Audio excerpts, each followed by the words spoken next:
Salut à tous, j'espère que vous allez bien et que tout se passe bien pour vous. Je reviens aujourd'hui avec une recette très facile et simple à faire comme d'habitude.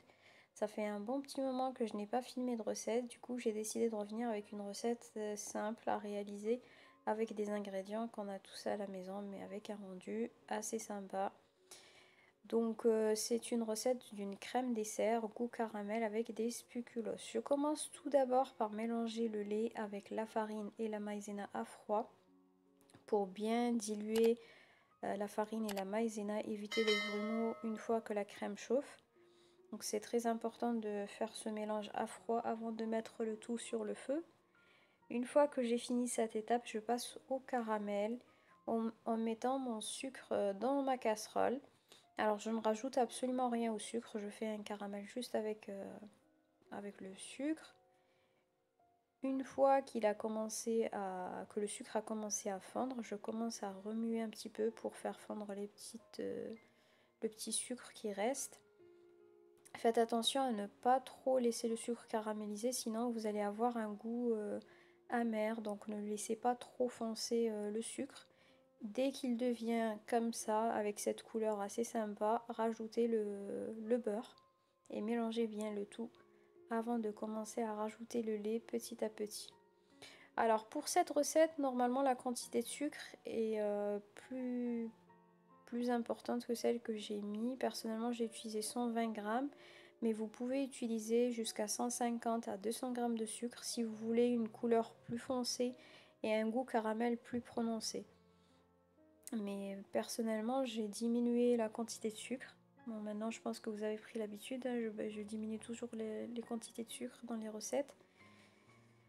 Alors, une fois que le tout a fondu, je commence à rajouter mon lait petit à petit. Et je remue bien le tout jusqu'à ce que mon caramel fonde entièrement et que la maïzena prenne, on va dire, et que mon mélange devienne sous forme de crème. Alors, si vous n'aimez pas la farine, vous pouvez la remplacer par de la maïzena. Et inversement, si vous n'avez pas de maïzena, vous pouvez mettre que de la farine. Par contre, faites attention parce que la farine en grande quantité va laisser quand même un arrière-goût. On va la sentir contrairement à la maïzena, donc méfiez-vous. Je remue donc bien le tout jusqu'à ce que ma crème épaississe. Une fois qu'elle a bien épaissi, je la sors, je la retire du feu et je mixe le tout. Vous pouvez très bien mixer avec un mixeur plongeant ou avec un fouet, un batteur, ce que vous avez sous la main. L'essentiel c'est juste de bien mélanger le tout pour éviter les grumeaux, vous savez, au cas où il vous reste des petits morceaux qui n'ont pas bien fondu ou qui sont restés comme ça. Pour avoir un mélange bien lisse et une crème bien onctueuse aussi. Et une fois que mon mélange est prêt, je passe au dressage de mes verrines. Donc j'ai personnellement utilisé majoritairement des spéculoos. Vous pouvez utiliser n'importe quel biscuit que vous aimez bien.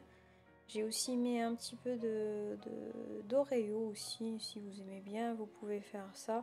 Ça peut être des biscuits, des petits beurres, des Oreo, des spéculoos comme moi. Ça peut être des biscuits à la noix de coco aussi, ça peut être sympa. Donc c'est vraiment à vous de choisir le gâteau ou le biscuit que vous préférez.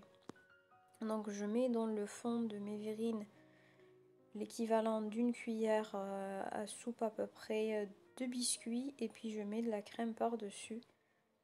Je superpose jusqu'à ce que je termine mes verrines, comme vous allez le voir sur la vidéo.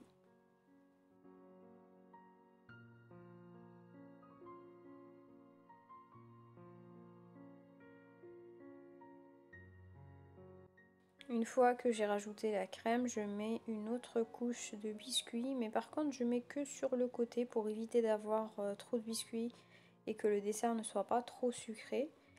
Par contre, j'ai rajouté au milieu de la feuilletine et un petit peu de pralin. Donc ça c'est vraiment facultatif, ce n'est pas obligatoire, c'est juste parce que j'en avais que j'ai utilisé. Dans la recette de base on l'a pas du tout. Vous pouvez mettre que les biscuits. Mais c'est vrai que ça donne un bon croquant à votre dessert. Si vous voulez un petit peu de croquant en bouche dans cette crème là, vous pouvez utiliser ça. vous allez bien apprécier. Si vous n'aimez pas, vous pouvez vous en passer sans problème. Sinon, vous pouvez remplacer ça par des amandes, par exemple, grillées, concassées, des cacahuètes. Vous pouvez mettre vraiment tout ce que vous voulez, des noisettes, des noix aussi. Ou bien que le biscuit aussi. C'est à vous de voir.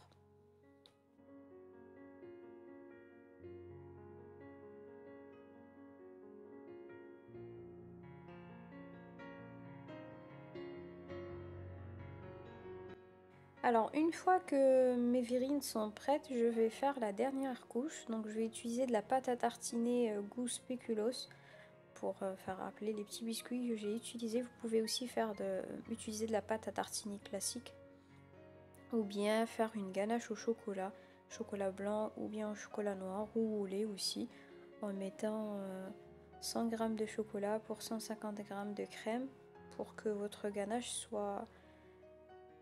ne soit pas trop dure après que vos verrines soient bien fraîches. Donc je fais fondre ma petite pâte à tartiner et je la rajoute par-dessus mes verrines pour donner un joli petit décor. Ensuite je mets un biscuit au milieu pour décorer. Pour la décoration vous pouvez utiliser ce que vous voulez, ça peut être des pépites de chocolat aussi par exemple, ou bien ce que vous voulez. Et voilà, notre recette est déjà prête. J'espère que la recette vous a plu. Si vous l'avez appréciée, n'hésitez pas à mettre un petit pouce bleu pour m'encourager. Je vous dis à très vite dans une nouvelle vidéo. Prenez soin de vous. Ciao, ciao!